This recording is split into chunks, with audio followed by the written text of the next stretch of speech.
இறையருள் நேயர்கள் அனைவருக்கும் இனிய வணக்கங்கள்.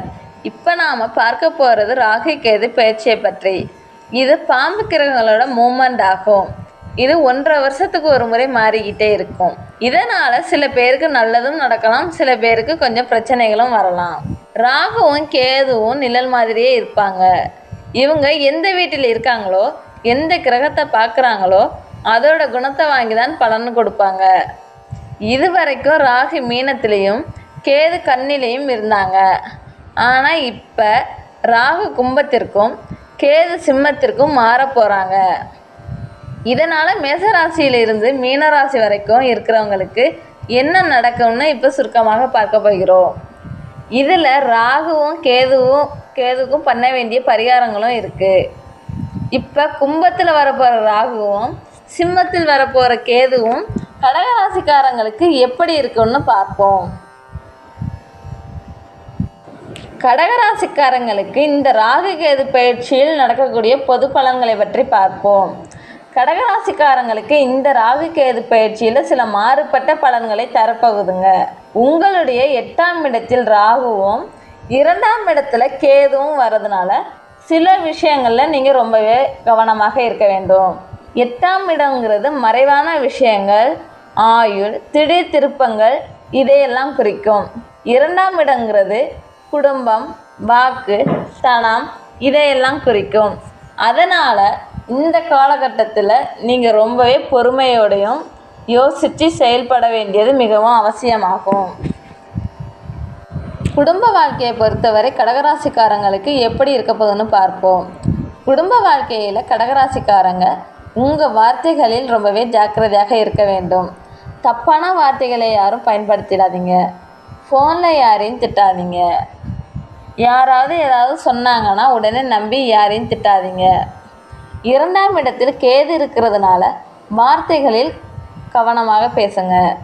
அதே சமயத்தில் வீட்டில் ஏதாவது எதிர்பார்த்திருந்தா நீங்கள் அதை விட சிறப்பாக செஞ்சு கொடுப்பீங்க.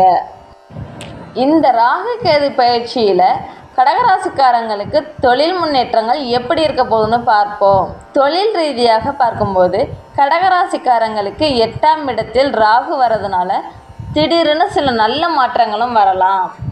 பெரிய பொறுப்புகள் உங்களை தேடி வரப்போகுதுங்க. அரசாங்கத்தில் வேலை செய்கிறவங்களுக்கும் அரசியல் துறையில் இருக்கிறவங்களுக்கும் இது ரொம்பவே யோகமான காலமாக இருக்க போகுதுங்க. பல வழிகளில் பணம் வரும்.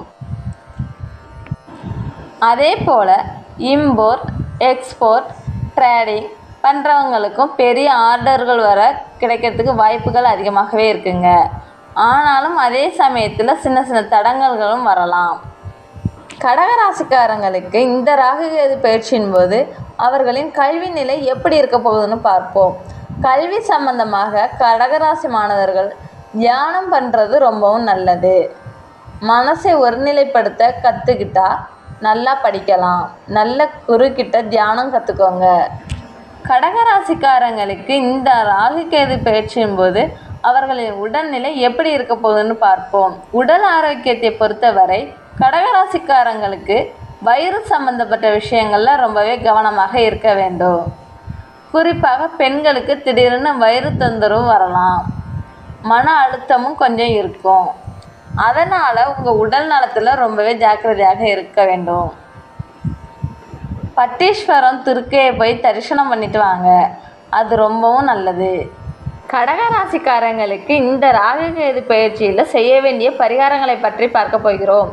கடகராசிக்காரங்க இந்த ராகு கேது பயிற்சியில் இருந்து நல்ல பலன்களை பெற பட்டீஸ்வரம் துர்க்கையை ஒரு முறை போய் தரிசனம் பண்ணிட்டு வாங்க. முடிஞ்சால் அடிக்கடி போயிட்டு வரலாம்.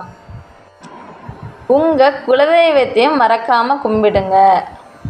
38 உதிரி எலுமிச்சைப்பழம், 1 கிலோ பசு நெய், 100 கிராம் விபூதி, 100 கிராம் குங்குமம் கொடுத்து கோயிலில் முறைப்படி பூஜை பண்ணிவிட்டு 5 பழத்தையும் மட்டும் வாங்கிக்கிட்டு வந்து ஃபேமிலியோட ஜூஸ் போட்டு குடிங்க. ஆக கடகராசிக்காரங்களுக்கு இந்த ராகு கேது பயிற்சி சில நல்ல பலன்களையும் சில கவனிக்க வேண்டிய விஷயங்களையும் கொண்டதாக இருக்கும். நம்பிக்கையோடு இருங்க, எல்லாமே நல்லபடியாக நடக்கும். நன்றி.